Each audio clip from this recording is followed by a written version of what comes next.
objection, so ordered. And Mr. Chairman, I ask unanimous consent that our colleague Congressman Glenn Ivey from Maryland be permitted to join the committee and ask questions of the witnesses today. Without objection, so ordered.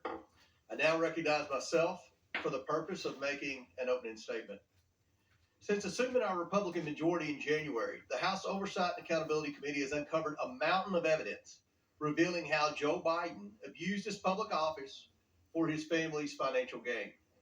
For years, President Biden has lied to the American people about his knowledge of and participation in his family's corrupt business schemes.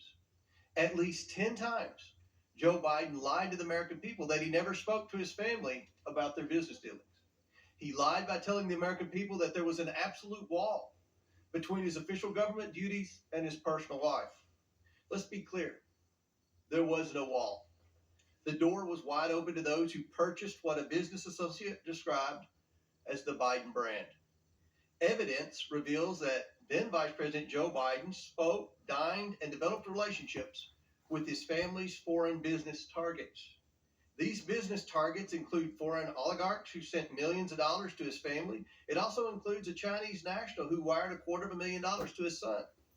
Joe Biden also lied to the American people about his family making money in China.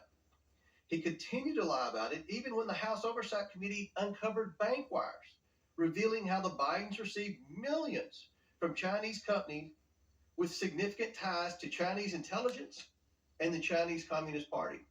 Just this week, we uncovered 2 additional wires sent to Hunter Biden that originated in Beijing from Chinese nationals. This happened when Joe Biden was running for president of the United States, and Joe Biden's home is listed as the beneficiary address.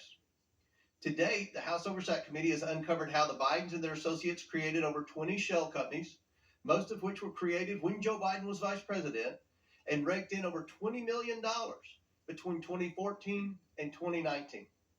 We've also identified 9 Biden family members who have participated in or benefited from these shady business schemes. Now, what were the Bidens selling to make all this money? Joe Biden himself. Joe Biden is the brand, and Joe Biden showed up at least 24 times with business targets and associates sending signals of access, influence, and power to those prepared to pay for it. The American people demand accountability for this culture of corruption. They demand to know how these schemes have compromised President Biden and threatened our national security. They demand safeguards to be put in place to prevent public officials from selling access to their public office for private gain. Under the leadership of Speaker Kevin McCarthy, House Republicans have now opened an impeachment inquiry into President Joe Biden. By opening an impeachment inquiry, our investigation is now focused on whether President Biden engaged in impeachable offenses under the U.S. Constitution.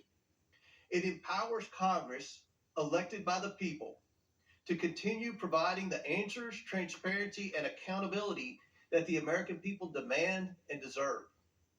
In recent history, Democrats inflicted much damage on the credibility of congressional investigations by peddling the Russian collusion hoax. But this committee, under this majority, will not pursue such witch hunts based on manufactured allegations, innuendo, and no real evidence. Today, the House Oversight Committee will examine over 24 pieces of evidence revealing Joe Biden's corruption and abuse of public office. This includes emails, text messages, bank records, and testimony of Biden business associates.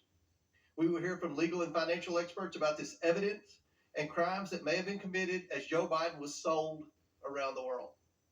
The House Oversight Committee, along with the committees on the Judiciary and Ways and Means, will continue to follow the money and the evidence to provide accountability so that Americans know their public offices are not for sale.